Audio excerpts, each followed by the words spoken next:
The old man looked homeless, but the moment he unfolded the tiny note hidden beneath his steak knife, his hands began to tremble, his face drained of color. The expensive restaurant around him fell silent as he stared at the handwritten words that changed everything.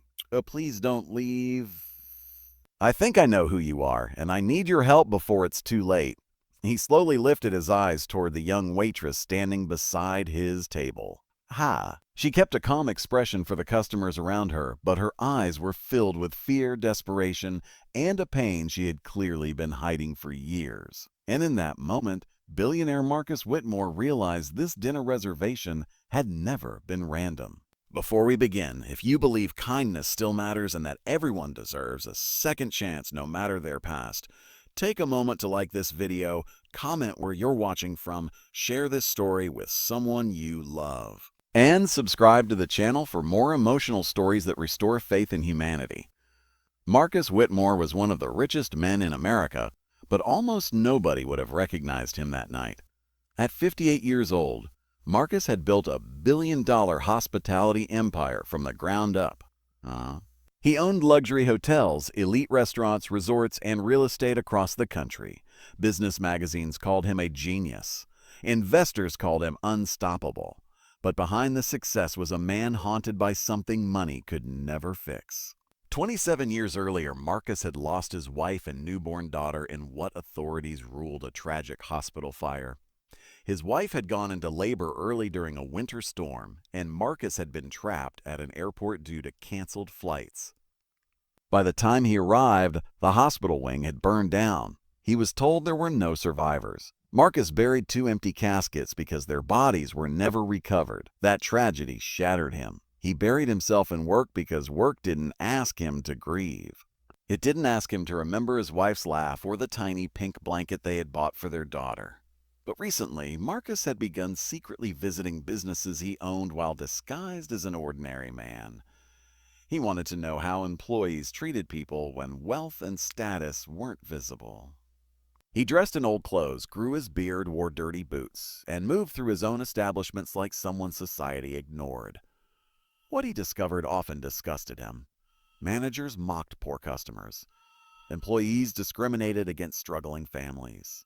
Some restaurants threw away enough food nightly to feed entire neighborhoods. That night, Marcus entered one of his most successful fine dining restaurants in Chicago, a place called Crown and Ember. The hostess looked at him with immediate disgust. Her smile disappeared. People stared. Several customers whispered and laughed. One man openly complained that a people like that shouldn't be allowed inside. Marcus said nothing. He simply asked for a table. The manager approached with fake politeness and told him there were no available seats. Marcus noticed at least 6 empty tables. Well, before he could respond, a young black waitress stepped forward. Her name tag read Elena. She quietly told the manager she could handle 1 more table. The manager glared at her, but reluctantly agreed. Marcus was seated in a far corner near the kitchen entrance where fewer people would see him. He watched as Elena treated him with genuine respect. She offered water. She smiled warmly. She never once looked at his torn jacket with judgment. When he ordered the most expensive steak on the menu, nearby diners laughed. Even the manager smirked, clearly expecting Marcus to be unable to pay. But Elena simply wrote down the order. As she placed the silverware beside him, her hand briefly touched the table. That was when she slipped the folded note beneath his knife. Marcus didn't notice until she walked away. When he opened it, his entire world stopped. The note read, "Your daughter is alive." His breathing became uneven. He read it again and again. Then he looked at Elena. She stood frozen near the kitchen doors. Tears filled her eyes. Marcus felt his heart pounding so hard it hurt. He motioned for her to come closer. When she approached, he noticed her hands shaking. Elena had spent her entire life carrying a secret that destroyed her family. Her mother had worked as a nurse at the hospital where Marcus's wife gave birth decades earlier. The fire had been real, but so had something much darker. During the chaos, a wealthy politician and his wife were at the same hospital after losing their newborn daughter during childbirth. The politician became mentally unstable after the loss and demanded his wife leave with a baby. Elena's mother discovered hospital officials had secretly switched records. Marcus's surviving baby had been handed to the powerful couple. The hospital fire helped cover everything. For decades, he had mourned a daughter who might still be alive. Elena handed him an address connected to the woman believed to be his daughter. But there was a problem. The politician who raised her was now running for governor and would destroy anyone threatening his reputation. Marcus immediately left the restaurant with Elena. But when they reached the parking lot, black SUVs were waiting. Someone had been watching. Men stepped out. Elena panicked. Marcus quickly pushed her behind his car as the men demanded the evidence box. They warned Marcus to walk away if he valued his life. Marcus had spent decades regretting not being there for his family once. He refused to fail again.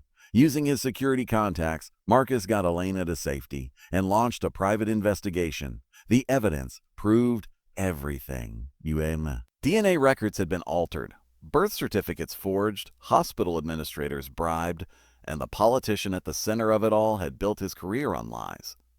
Marcus's biological daughter was now 27 years old. Her name was Vanessa.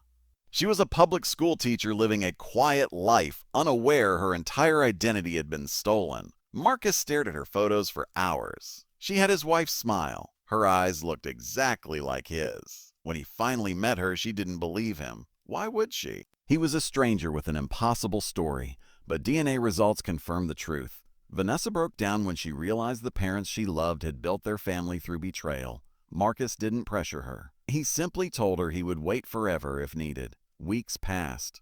Zed. Then one rainy afternoon, Vanessa appeared at his front door holding a photo of his late wife. She collapsed into his arms, crying. For the first time in nearly 3 decades, Marcus felt whole. The governor candidate was arrested. Several former hospital officials were charged.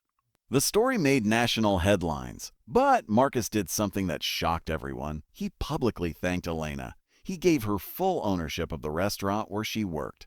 He also created a foundation in her mother's name to protect whistleblowers and health care. Elena cried during the ceremony because for the first time in her life, her mother's suffering meant something. Marcus rebuilt his relationship with Vanessa slowly.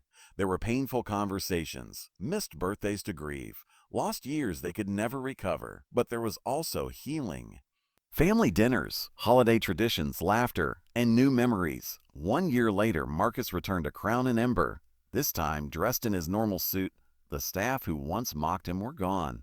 The restaurant now fed homeless shelters every night under Elena's leadership, and on the wall near the entrance hung a framed copy of the handwritten note that changed everything. Your daughter is alive. If this story touched your heart, take a moment to like this video, share it with someone who believes miracles still happen, and subscribe for more powerful stories. And before this story ends, comment below, what would you have done if you found that note? Marcus often said billion-dollar deals never changed his life. A simple, handwritten note from a waitress did. Because sometimes miracles don't arrive loudly. Sometimes they come folded beneath a steak knife, placed there by someone brave enough to tell the truth.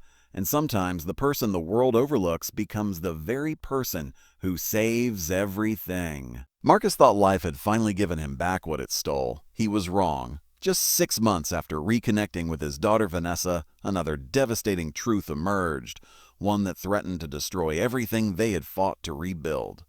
Vanessa had started visiting Marcus's estate regularly. At first, their relationship felt fragile, like two strangers learning how to become family. They spent hours looking through old photographs of Marcus's late wife, reading letters she had written during pregnancy, and visiting places Marcus had always dreamed of taking his daughter.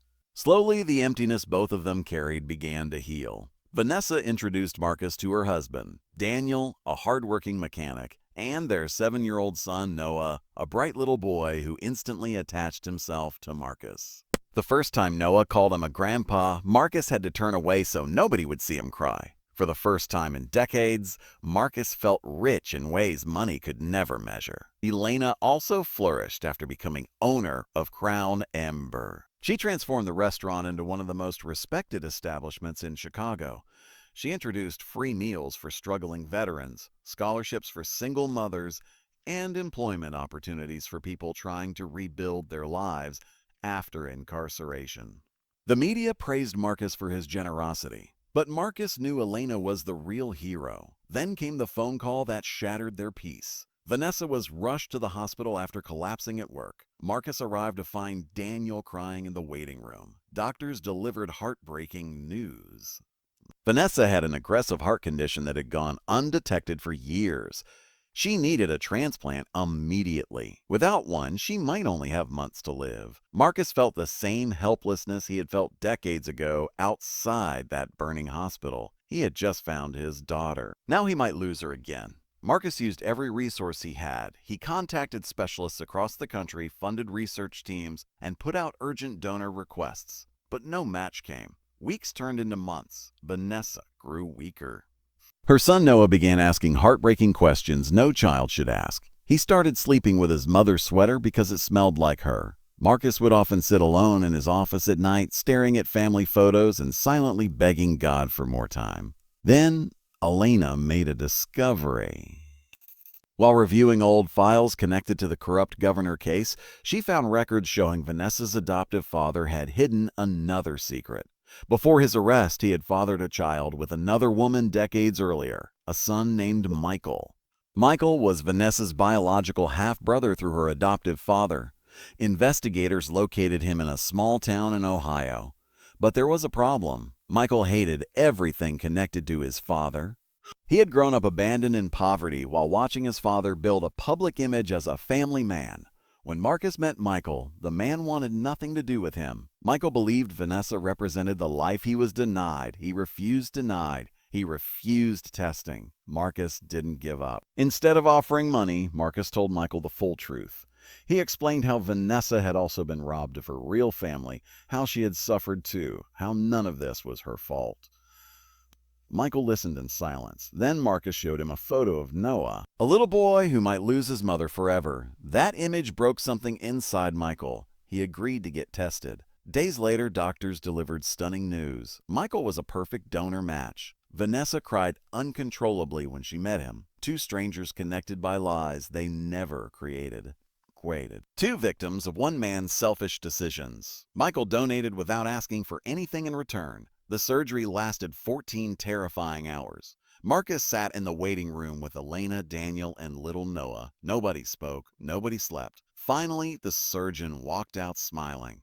The transplant was successful. Vanessa would live. Marcus collapsed into tears. Even hospital staff cried watching the family embrace. Months later, Vanessa fully recovered. Michael became part of the family he never thought he deserved. Marcus helped him open his own auto repair business. Elena expanded her charitable foundation nationwide, and Noah, he became the center of everyone's world. One evening during a family dinner, Noah stood on a chair and asked why everyone cried whenever they talked about the past. Marcus smiled through tears and explained that sometimes people cry when life hurts deeply, but also when life gives them miracles they thought were impossible. Noah thought for a moment and said maybe their family was made of broken pieces that God glued together. The entire table went silent. Then everyone cried even harder. Years later, Marcus retired from business and dedicated his life to philanthropy. He built hospitals for low-income families, he funded ethical reform programs, and he named one children's hospital after his late wife. At the grand opening ceremony, Marcus looked at Elena, Vanessa, Michael, Daniel, and Noah standing beside him. His once empty life now overflowed with love.